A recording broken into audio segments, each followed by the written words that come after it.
Hello everyone, welcome to this week's GT Sport Daily Race C review, and of course we are at Circuit de Catalunya, Barcelona, and we are in Group 3 machinery, and we have a bit of the Barcelona blues and bumps going on. So here's a reminder of the race settings for this one: fuel at ×2, tyre wear at ×6. If you watched the strategy guide, you'll know that this one is definitely a no-stopper. And moving on to take a look at the top 10 leaderboards at the time of making the video, it's very refreshing to see 9 different cars in the top 10 spots, so there's plenty of car choice for this one.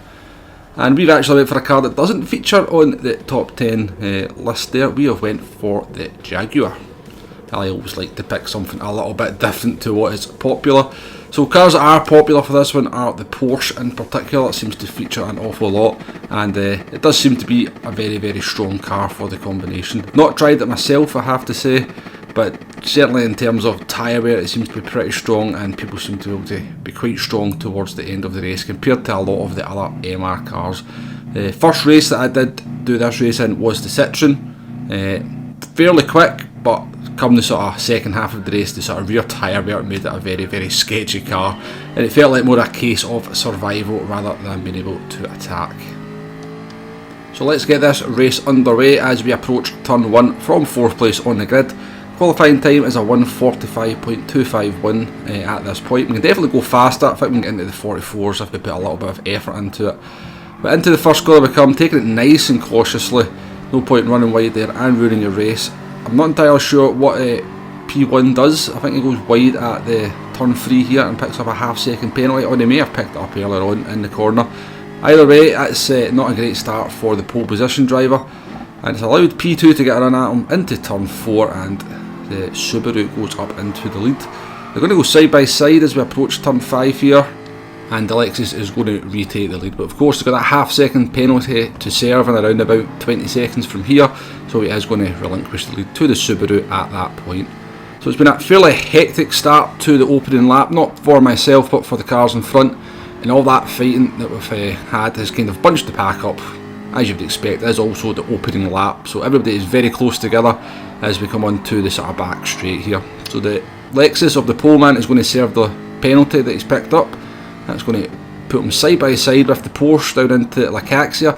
Now we brake a little bit late and we sort of tend to more take avoiding action than anything else there, but that does allow us to sort of go up the inside of the Porsche into that sort of tight corner. I think we maybe scared the Porsche driver there on the radar, and he sort of went wide to give us a space. So good awareness from the Porsche driver there. It wasn't really an overtaking attempt, but we sort of managed to get the position anyway. So this is the one good part of the track for the Jaguar here.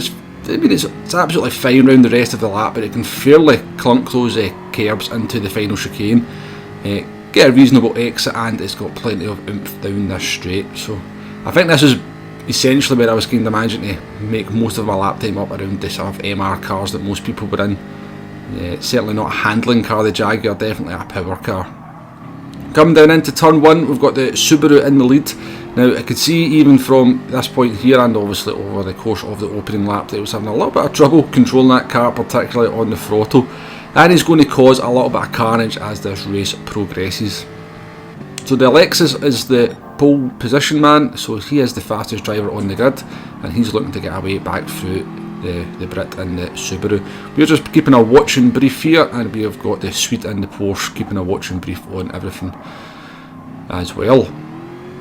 So definitely looks like the Subaru is struggling here. Coming into this tricky left-right chicane, very easy to get a penalty here. Jaguar definitely struggled through here. Wasn't sure where to go through in second or third gear. Second gear felt too low, third gear felt too high. I was looking for a gear 2.5 for that corner, to be honest with you. So you can see just how much we've struggled as we've dropped back a good 3-4 car lengths to first and second. Subaru's on the defensive down into Lacaxia. There's a little bit of contact. Lexus is going to try and go around the outside. We sort of think about maybe trying to make a move, but we have to give space on the outside to Lexus there as he tries to sort of rejoin the track. Coming into the Mickey Mouse last sector here, we've got this very annoying little right-hander and everybody's favourite corner. As I said, again, the Jaguar, I'm just able to absolutely muller these curbs and look at the sort of amount of time we make up in the two cars in front of us. So the Subaru's picked up a half-second penalty there by cutting the chicane. The Lexus is going to definitely get a run down into turn 1. The Subaru definitely struggling for straight line speed, so we decide we're going to give the Lexus a little bit of a bump and see if we can both overtake the Subaru into T1. Now we are well ahead, but they have to be very careful when we're braking as to not take the Lexus out. The Subaru goes late in the brakes. That contact to me felt worse than what it really was. When I look back on the replay, I actually went a little bit wide on turn 2 to give the position back, and that sort of put me a little bit out of position. And then Z-Fix MGM in the Honda, the NSX, just actually puts us clean off the track, which was really kind of him. So I'm actually causing a little bit of carnage here. I've went into turn 3 with the dirty tyres.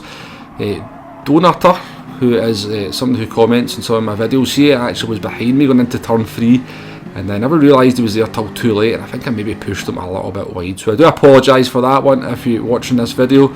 I did see you very late. I did try to sort of come off the throttle to try and bring the car in to give you some space. Definitely not on purpose, that one. So hopefully you realise that, or maybe if you're watching back this one, it was just a little bit of a recent incident. But we're now down in the 7th place. We were in 3rd place. We're actually fighting for 2nd place, and just goes to show how much a little incident can cost you. Seems to be something that happens quite a lot in this game. You'll go for an overtake, you get slightly put out of position, and then you just start falling down the order. But all is not lost at this point. We're still in 7th place. We've still got, we're only less than 4 seconds off the lead. As we're going through the chicane, we're back behind our friend in the Subaru. You can see he's having a lot of trouble getting the power down in that car. But we're in the slipstream as we make our way back down towards turn 1, end of lap 3, start of lap 4. Subaru's got the slipstream as well. I don't think we're going to be close enough to make a move, and the driver of that car has already kind of indicated that he's not willing to be very compliant when it comes to overtaking. So Inferno goes wide there.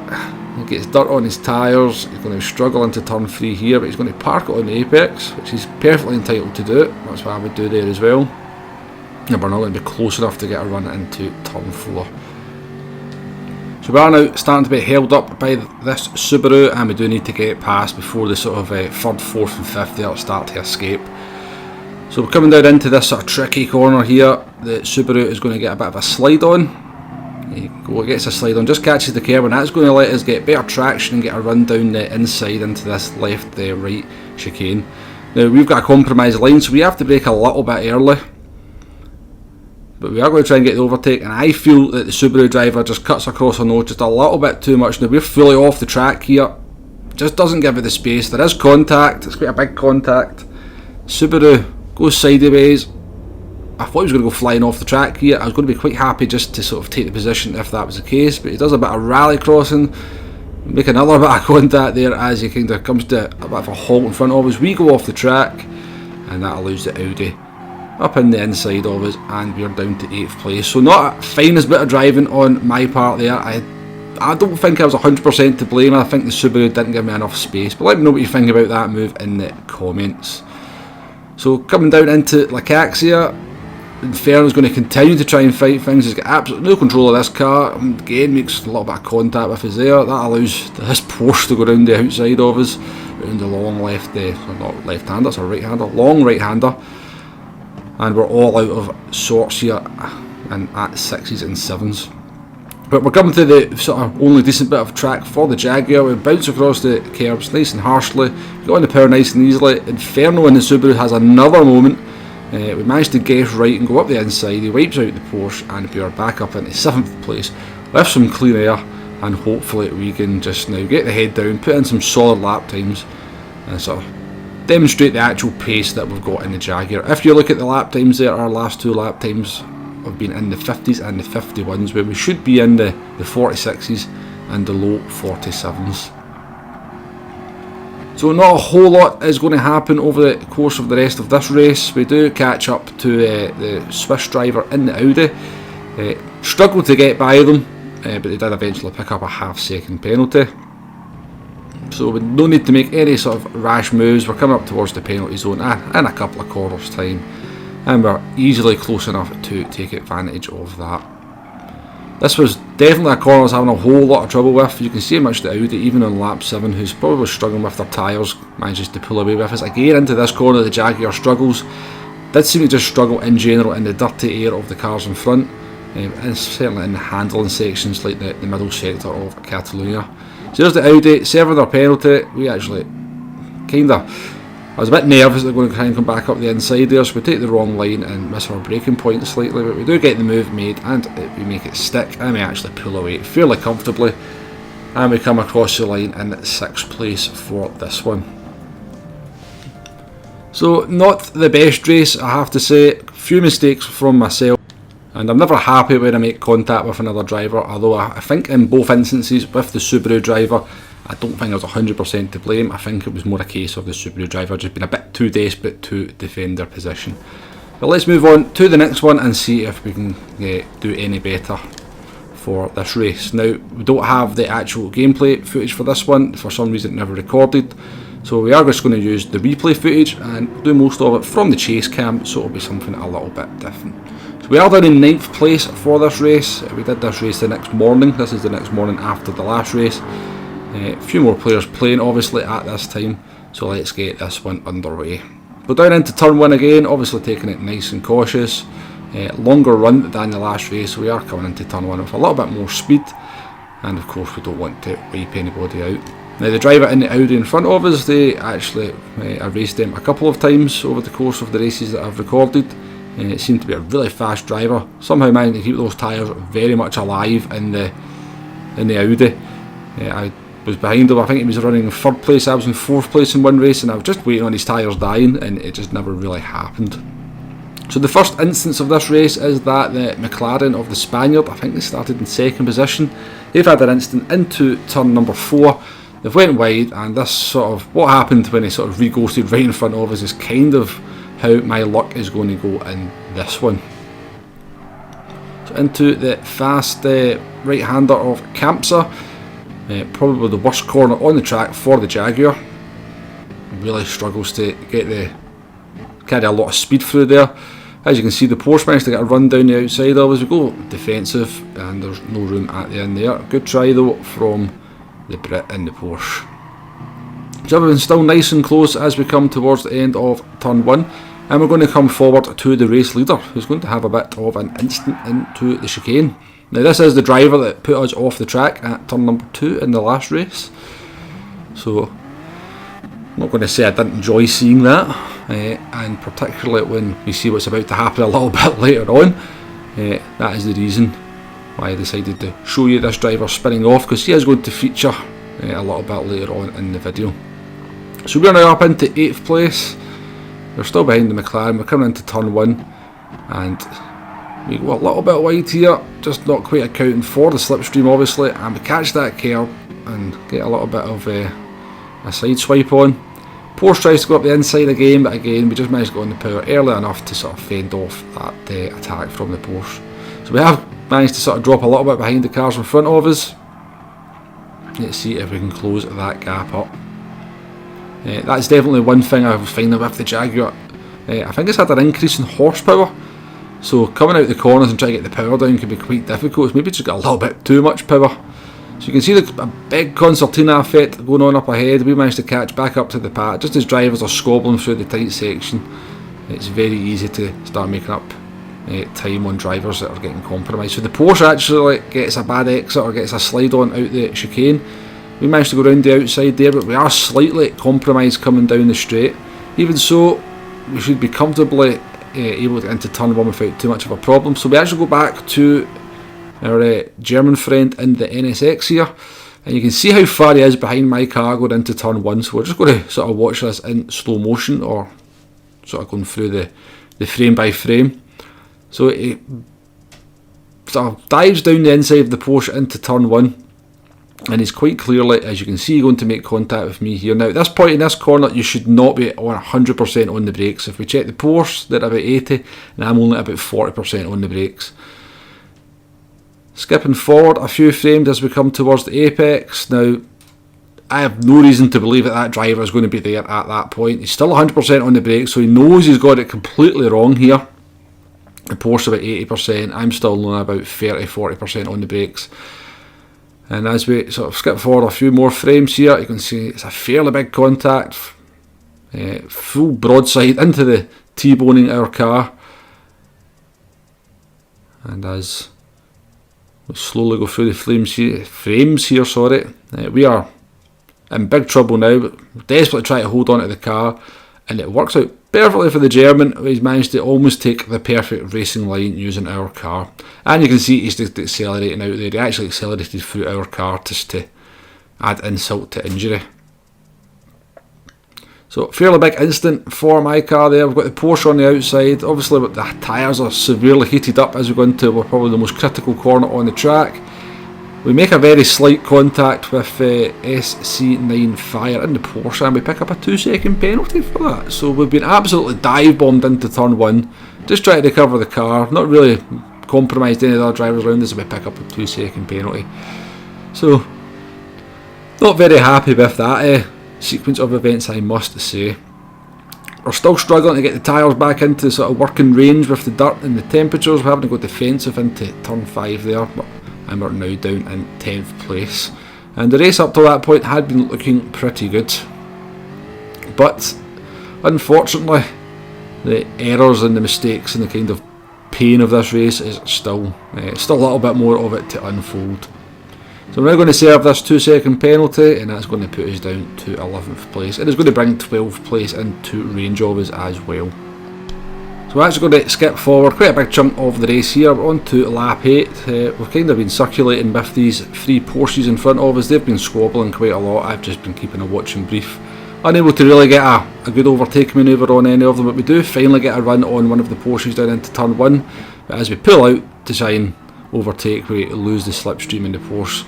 Breaks nice and late and actually compromises into turn 2. Again, we catch that curb and we nearly spin the car, and that allows the Subaru of the Italian, who'd been kind of keeping a watching brief behind me, to go up the inside. I wasn't particularly happy with that move at the time, but I think in all fairness I was just in a bit of a mood with how this race was going, so I was giving him furiously flashing my headlights at him, and I think I've just allowed it to distract me. As we come into this corner and we just completely miss our braking point and we run wide. We do eventually manage to recover the car onto the track. We make sure we're not going to sort of compromise anyone, and we sort of now fall down into 13th place. And yeah, just not a great race on my part.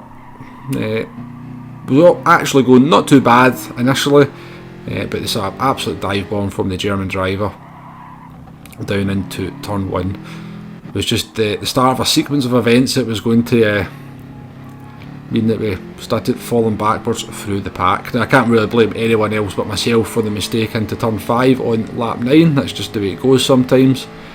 But unfortunately I was kind of looking for a little bit of an apology from the German driver in the post-race lobby, but it wasn't to come.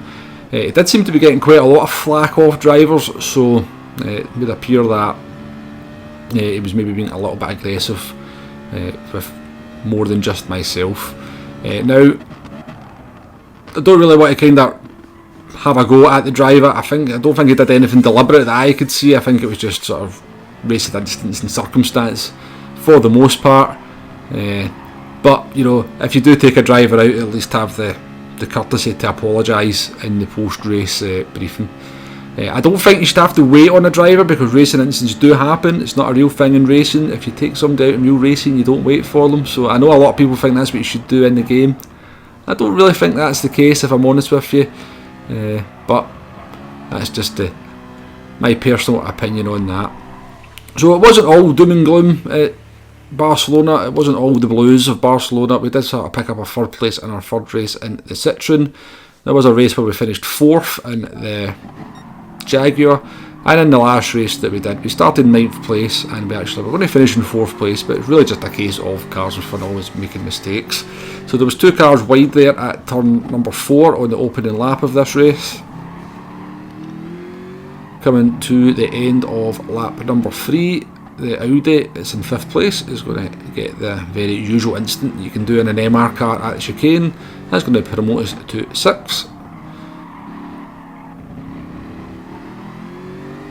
We're going to get 5th place by the Porsche, kind of getting on the power too early out of turn number 5, and we're going to go up to 4th place courtesy of a penalty for the Subaru, the Greek in the Subaru, and that puts us up into 4th place. And that was pretty much all that happened for the rest of this race, bar this little overtaking attempt. We sort of managed to catch up with 3rd place. I was looking to try and get a podium again. You can see just how much curb I can take in the Jaguar, and we're going to get a run on the Porsche down the main straight. Now you would think this was a bit of a formality, but Porsche versus Jaguar. Jaguar definitely a lot quicker, but with the way the Porsche can get traction off the corners, you can also brake later than the Jaguar as well. This was quite a difficult overtake.